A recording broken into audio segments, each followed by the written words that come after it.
Perhaps you could explain what this is all about. What? Why are we standing at your front door? Oh, dear. Is this like when Grandad used to turn up at Blockbusters in a nightie? Lee sent us a text message saying we had to come round here immediately. Did he? Said it was extremely important. We thought maybe you had some happy news to announce. What, pregnancy? Or divorce. Oh, sorry to disappoint you, Dad, but it's neither. Oh, so we won't be hearing the patter of tiny feet? Oh, I don't know. What's going on?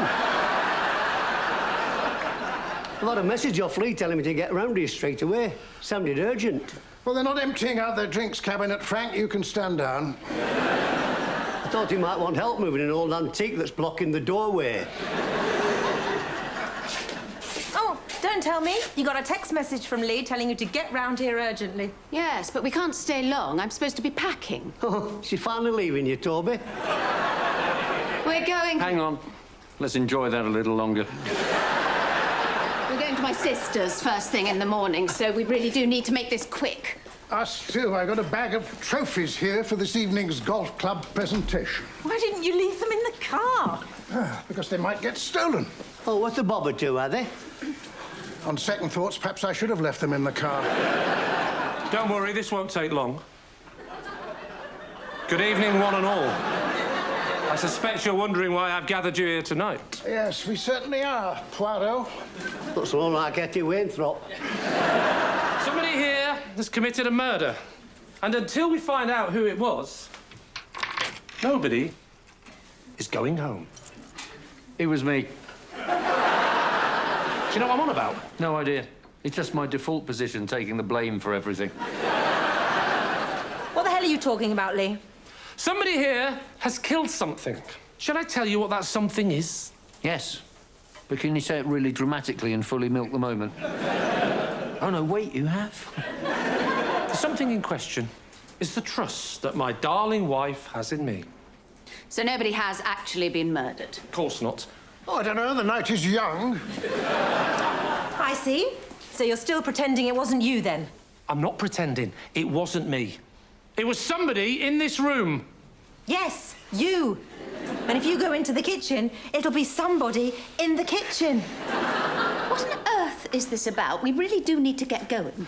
Perhaps you'd like to fill everybody in, Lucy. You know my blue and white vase? The one that used to belong to Nan? Ugly old thing.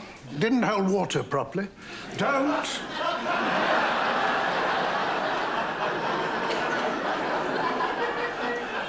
I remember Mother giving it to you. Not much of a family heirloom. A vase. Oh, it's amazing what silly little things people pass on from generation to generation. Some people have vases. Some have alcoholism. To be honest, it was hidden away for years. Yeah, a bit like alcoholism. But recently I got it out again. And when I came home today, it was lying on the floor, completely smashed. Well, the similarities keep on coming, don't they, Frank? Are you sure the children didn't break it? They were out of the house all day. With me. It could only have been Lee. I don't think it had much monetary value, but it had lots of sentimental value. It was my Nan's. I'm sorry about your vase, Lucy. I really am. But what the hell has this got to do with any of us? Please, allow me to explain. I came home from work today, 5 minutes before Lucy, to find the vase of flowers smashed on the floor. Naturally, I went into the kitchen to get a dustpan and brush to sweep it up. And that's when Lucy entered. This is gripping stuff. Let's hope Meryl Streep is available for the Crime Watch reconstruction. And that's when Lucy accused me of breaking it. She berated me and threatened me with all kinds of punishment. No, I didn't. She said our usual Fruity Friday was cancelled. Fruity. If it means they're getting 5 a day, I'm impressed. But then afterwards, it got me thinking. Hang on, I've actually got proof that it wasn't me. What proof? If I had broken that vase 5 minutes before you came in, why wasn't the rug still wet? In fact, given it's now only 6:15, you'd expect it to be a little bit damp now, right? It's bone dry. Oh, very cleverly. Yes. Like when a monkey completes a two-piece jigsaw. Which means somebody else must have broken that vase earlier in the day whilst I was at work. And who are the only other people that know where we hide the spare key for the house? You lot. I can't believe we've been dragged all the way over here just because of a petty domestic squabble. Yes, we could have stayed at home for one of those. This is ridiculous. I never liked that vase anyway. We're leaving. Nobody leaves until I find out who sullied my good name and besmirched my reputation. Have you considered that perhaps nobody broke it? This table is very wobbly. You need to put a folding beer mat under there. Yeah, bravo, Frank. Weatherspoon's answer to Bear Grylls. Open that door. Yes, this is ridiculous. You could easily have smashed that vase of lilies and then quickly thrown the rug into the tumble dryer. How did you know they were lilies, Mum? You said they were lilies. No, she didn't. Oh, this is nonsense. We've got to go. We need to get to that golf club function. Well, nobody else is in a rush, are you? No, I haven't got a function. That's true on so many levels. I must have seen the lilies in the vase when we were all round here for dinner the other day. You remember? Well, actually, I was rather preoccupied watching Frank get to grips with the concept of cutlery. But I only put the flowers in the vase last night. So how did you know they were lilies? All right. Yes, I admit it. I came round here this morning. I knew it. Mum, it's not that unusual. I often pop round here to do the odd errand or two. You know that. But why didn't you say something? I don't tell you about every little thing I do. Mum, last week you rang me to say they'd moved the tinfoil in Waitrose. I think we are waiting for an explanation, Wendy. They did it to make room for the bin liners. Hang on, is this what I think it's about? Yes. For God's sake, I told you to drop this. What? It started last weekend. Geoffrey and I were at home watching an episode of the Antiques Roadshow. There was a person on there with a vase. A vase? A blue and white vase that looked exactly the same as Lucy's. Well, how much was it worth? £2,000. Why didn't you tell me? I wanted to. In fact, I picked up the phone immediately to call you. But I told her not to do it. Why?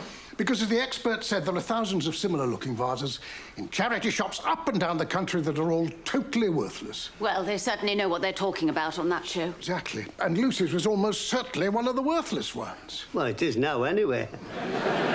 You know, if we'd told you, Lucy, you'd have got all excited, you'd have gone round to an antique dealer, and then you'd have been made to look a fool when he told you it was only worth pennies. And you agreed with him, Mum? I could see your dad had a point. I didn't want your hopes raised for nothing. But I couldn't shake the idea that your vase just might be valuable. And that's why, without your dad knowing, I came round here this morning. And accidentally broke it. I just borrowed it for half an hour so I could take it to a dealer. OK. So you borrowed it, you took it off to WeBuyAnyVase.com. The big question is, how much was it worth? Absolutely nothing. Geoffrey was right. It was just a cheap replica after all. I knew it. No harm done then. Just an ugly, cheap vase. That Nan gave me, and that someone has broken. Well, it wasn't me. Well, who was it? The antiques dealer? What kind of antique dealer smashes things? A broker? Too soon? After I had it valued, I came back here, I refilled it with water, replaced the lilies, put it back exactly where I found it and left. I didn't break anything. I feel everyone's turned on me. Don't worry, Wendy. I believe you. I don't want you to feel turned on because of me. Look, I didn't want to get involved in a family dispute, but I don't think it's fair that Wendy is the only one having the finger pointed at her. I drove past the house this lunchtime, and I saw Frank coming out.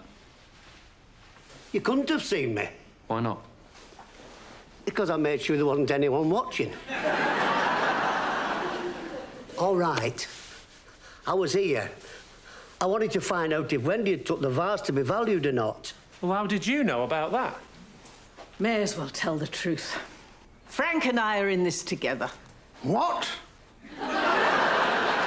When we were all round here for dinner the other day, I happened to mention to Frank about the vase I'd seen on the Antiques Roadshow. And still no one thought to say anything to me. Anything else you've kept from me? Well, now you mention it, you know when you asked was your beef a little overcooked?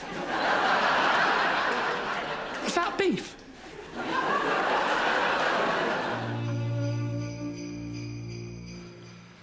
So I'm not a cartoon character. My name isn't Bill, and I'm not known for wearing a hat. I'm all out of questions here. We haven't got all year. Well, technically, of course, we have. Because, well, you know, it's 40 minutes to midnight on New Year's Eve. Thanks for the anal observation. That reminds me, can we play Twister next? What do you like, Frank? Isn't he awful, Geoffrey? Yes, he's absolutely appalling. Come on, Lee, we're supposed to be entertaining our guests. No, it's fine, Lucy. I mean, yes, Toby did turn down an invitation to a sonnet lumière at Hampton Court, but I'd much rather spend New Year's Eve watching Lee guess what's glued to his forehead. Yes, don't worry on our account, Lucy. It's been a difficult year not being able to spend time with friends and family. It takes a moment like this to make you realise lockdown wasn't really all that tedious after all. Maybe each person gets one clue. I don't think giving clues is in the rules. It's just a proposal. No one has to agree. I wish I'd thought of that 20 years ago. Would giving clues matter if it really speeds things up? I don't know. Would it really matter to the World Chess Championships if they suddenly suspended the en passant rule? Sorry. Don't worry. Me and Lee's mum used to always bicker like this. Yeah, that's what ended the marriage in the end. Huge drunken rows about the en passant rule. OK, one clue it is. Seeing as I set yours for you, Lee, I'll give you your clue. You've got 8 letters. Snow White's postman. No. Frank's turn. Right. What country am I from? It's yes or no questions only, I'm afraid. All right. Yes or no, what country am I from? Here's your clue. Your name is also Cockney rhyming slang. Brad Pitt. You know, as in, I'm going for a... No! Eartha Kitt. It doesn't rhyme with Pitt. Dickie Bird, Douglas Hurd. Good God. I just got that! Brad Pitt! Brahms and Liszt. Your turn, Dad. He hasn't got a chance. Your clue is you're an American pop singer. Tony Bennett, Perry Como. I'll go for Taylor Swift. What? Taylor Swift? Well done, Dad. Well, he must have cheated. Oh, and how exactly did I do that? You saw it reflected in that mirror. What, oh, you mean the mirror hanging up above the bowl of sour grapes? Nobby Styles. You know, sour grapes. I thought I was Nobby Styles. Piles. At Hampton Court, they'll be bringing the canapes around now. I could be getting lost in the maze. Alone. Come on, admit it. You saw it. Don't accuse Dad of cheating, Lee. He's never even heard of Taylor Swift. Of course I've heard of him. Taylor Swift's a woman. Well, it's so hard to tell nowadays. OK, then, name one Taylor Swift song. I don't need to be cross-examined by you to prove my integrity. One of her less successful singles. Lee, stop it. Of course he's heard of her. No, he hasn't. That's the whole reason I chose Taylor Swift for him in the first place. Well, isn't this jolly? Perhaps New York next year. We can go wherever you like. We? So you cheated? That's not cheating. That's just embracing the fun by making life as difficult as possible for you. Did you steal that line from our marriage vows? Well done. Dad's the winner.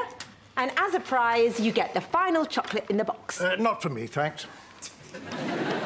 Or me either, apparently. That was my Christmas present from the kids. Exactly, from the kids, which means I bought them. Why did you make me Cruella de Vil? Perhaps he couldn't spell Goebbels. You love that film. I was trying to help you. By suggesting I kill puppies and use their skins as a coat. Is that how you see me? Of course not. Yeah, he knows you wouldn't bother killing them first. Look, you made me Steve Davis, a man who was so boring they nicknamed him Interesting. Only because you love snooker? If I was trying to encapsulate your personality, I'd have left the paper blank. Oh, what a bitch.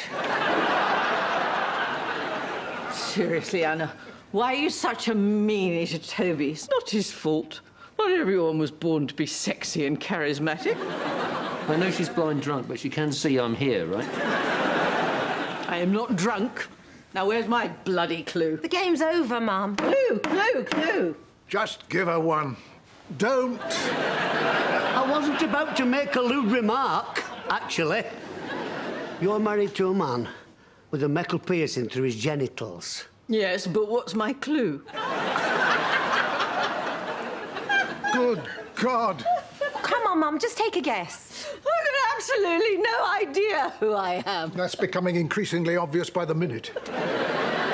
I'm Hank Marvin. Why didn't you just say that earlier and put us all out of our misery? Perhaps he was hiding in the shadows. Brilliant. Oh, well. Next year I'll be sipping champagne from the top of the Empire State Building. And how will you get to the top? Will you climb up the outside again and try and catch aeroplanes? What are you doing, Frank? I've just told you, I'm Hank Marvin, starving. Oh, I see. I had no idea. That's so funny. I'm Hank Marvin, and I really am Hank Marvin. I knew we should have made him James Hunt. No one touches the trifle until midnight. Can you please sit back down? It's a family tradition that we've always had, Frank. Yeah, Dad, you know, New Year's midnight trifle. It's one of those great traditions like Christmas morning kebabs or Halloween afternoon marmalade. We all have different Hogmanay traditions, Lee, whether it's a trifle or a fight in a pub car park followed by a trip to Casualty. Toby always likes to get his tax returns in before midnight on the 31st. I find the Excel spreadsheets an oasis of calm. It's Mum's special recipe. I wonder why it was like you, Wendy. All fruity and tasty looking. And full of alcohol. Oh, Frank, you are a naughty little boy. I would have put you over my knee and spanked you. Why stop there? Have him adopted. Tom Jones, I asked you half an hour ago if I was a singer, and you said no. Correct. That's because I didn't give you that Tom Jones. I gave you the fictional Tom Jones, the eponymous hero of the 18th century picaresque novel by Henry Fielding. Well done, Geoffrey. They're very clever. Clever? For cheating? Again? How is that cheating? Because no one's ever heard of that Tom Jones. Just like you've never heard of Taylor Swift. Yes, I have. No, you haven't, because I meant the fictional Taylor Swift from the anonymous pop-up book by Fenella Fielding. Bloody cheat. How dare you call me a cheat? Oh, stop! Cheat! You can't do that! Oh, will you all just shut up? Why do we always have to do this every single time? Do what?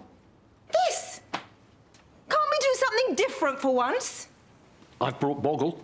I wasn't referring to the game, Toby. I mean the constant childish bickering. And look at us. We're supposed to be family and friends. We're supposed to find joy in each other's company. And yet every single time we get together, it descends into squabbling. If we can't all learn to be a bit more civil with each other, then maybe we need to stop spending time together. Might be worth a try. It'd be a shame. I'll look forward to our little get-togethers. Why? All you do is deliberately try and irritate me and make lewd remarks to my wife. Good point. Why do you like us spending time together, Frank? Well, because I like deliberately trying to irritate him and making lewd remarks to his wife. Well, I've had enough. This coming year, things are going to change. In fact, we start as we mean to go on. There's half an hour left until midnight. That's the deadline. If we can't enter the year in a spirit of peace and goodwill to all, then by Christ, I'm gonna chuck that trifle over someone's head. Well, maybe Maybe Lucy has a point. We need to make more of an effort to get along. We're all grown adults. Don't worry, Dad. We'll get you a stepladder. Careful, Lee. You're risking a trifle on the head. Oh, don't be stupid. Lucy's not serious. She's hardly going to waste her precious homemade trifle by... OK. She's serious. That was a harmless spoonful of whipped cream. But underneath that, there's custard, then fruit, then jelly, then 2 inches of sponge fingers soaked in dry sherry. Anyone else want to pick a fight? Good. Then let's carry on with the evening, shall we? There we have it. Whatever else happens, Lee is going to jump. In fact, I propose he goes first. No chance. None of us have to actually jump if we don't want to. Yes, you do. This is for a children's hospital ward. The press are waiting for us on the ground. Think of the shame. What if I get injured? Very, very unlikely. Isn't that right? Well, the injury rate is 1 in every 2,000 jumps. You see? And I've personally overseen more than 1,950 without incident. Anyway, put your pack on, Lee. Get ready to rock. Hang on, it's not fair. Why do I have to go first? Quite simple, Lee. You cheated and you were found out. Now you have to face the consequences. Just imagine you're stepping out your front door and falling into a 10,000-foot hole. Look lively, Lee. Yeah, just get on with it. Oh, yeah, you're all siding with Jeffrey now. He's bullying me. But what if I do jump? Then what? You all want the safe seat, but he's going to start turning on all of you lot next. Probably start with you first, Dad. Is that right? Yes, I should think so. See? And then the rest of you, one by one, until he's the last one left on the plane and he doesn't have to jump. Nonsense. I'm the only one happy to jump. Don't listen to him. I suppose it does make sense to actually discuss which one of us stays behind. Good. Perhaps we should each take it in turns to explain why we should be the one who doesn't jump. Good idea. Me first. Guys, we've only got so much time. Don't worry. I'll be very, very brief. When I was 7 years old, Bloody hell. there was a fruit tree in our garden. I don't remember that. The fruit tree of my childhood. Nothing ever grew on this tree. And then one day, I noticed a solitary piece of fruit very high up. So I climbed that tree to get it. When I got to the top, I got stuck. Obviously, I called for help, but nobody came. In the end, I had no choice but to jump. I wasn't injured, Shame. I was starting to enjoy this story. but I've been terrified of heights ever since.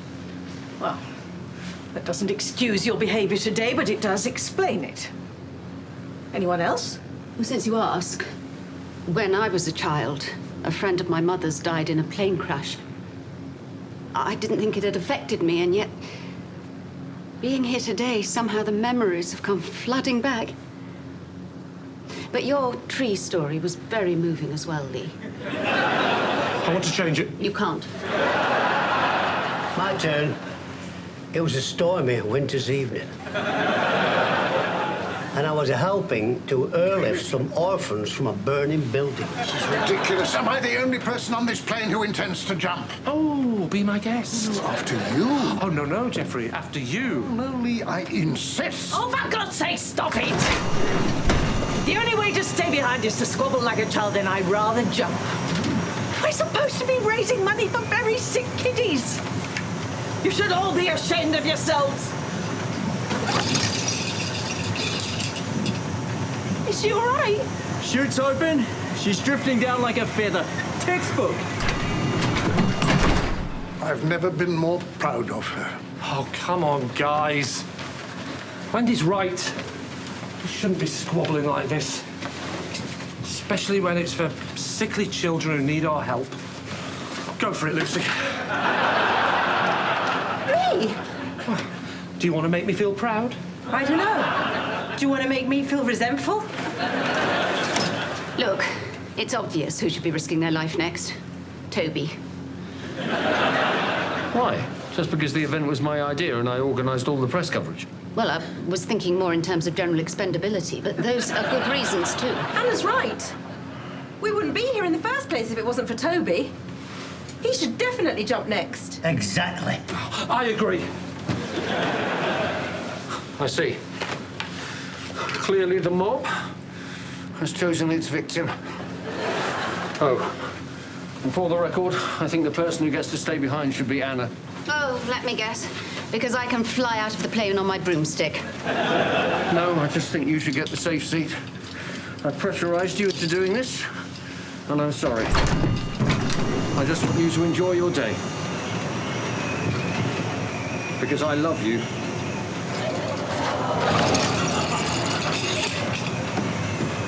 It was so beautiful. It certainly was. I don't know when I've heard such noble romantic words. Or when I will again. So, who's next? This is becoming very Lord of the Flies. I suppose that makes you Gandalf. So come on. Who is next? Me. But Toby just said he wanted you to stay safe. I know. And he also said he loved me. The manipulative bastard. If he does this and I don't, he's got the high ground over me for the next 10 years. With any luck, I'll break my ankle. Then he'll know what guilt feels like. And then there were 4. Well, 3 and a bit. Okay, guys, we're on a roll. Who's next? Look, this is ridiculous, whittling down the group one by one. We should just make a decision. The person who gets to stay. How do we do that? We all want to stay. Not so. I'm happy to jump once I've seen Lee do the same. Therefore, I nominate that Lucy gets to stay behind. Assuming you 3 nominate yourselves, that gives Lucy the largest vote, so she's safe. Are you panicking there, Frank, or just struggling with the maths? Lucy's not necessarily safe, because if Lee votes to save me, that means I've got 2 votes as well. I'm not voting for you. I'll tell you what, I'll vote for you if you vote for me. Do you need a pen and paper to work out why that won't work? So Lucy has the landslide victory. No, she hasn't. I demand my rights. I think the rights of cowardly gnomes have yet to be ratified by the Geneva Convention. Watch your mouth, sunshine. I will take this outside. You know what I mean? I vote for Lucy as well. What are you doing? Might be scared, but I'm not a total coward. If Toby can jump to save Anna, then I can do the same to save Lucy. Thanks, Lee. It's 3 against 1, Dad. Let's try something else. 1 potato, 2... Stop it! It's only you trying to save their skin now. Why do I always have to be the bad guy? My guess is genetics. So that's decided then, is it? I get to stay behind. I get the free pass. That's right. And we all agree on that, do we? Of course. Yeah. I suppose. Good. In that case, What are you doing? I'm taking my free pass and I'm giving it to Lee. What? What? What? I knew you were terrified from the start. Ever since we signed up for all of this. Did you? Lee, you've been waking up at night in a cold sweat. Last night, he fell out of bed yanking on the drawstring of his pyjama bottoms, screaming about the ripcord not working. And you still gave me your free pass, even though you were so scared you hid your parachute. I suppose that was pretty brave of me. Yes. Tales of true bravery often start with night terrors and damp pajamas. So now I'm returning the favor and giving you your free pass back. See you on the ground, Lee? Yeah, don't mind us. Ignore Frank. Keep hugging him, Lucy. You can let go when you hit a tree.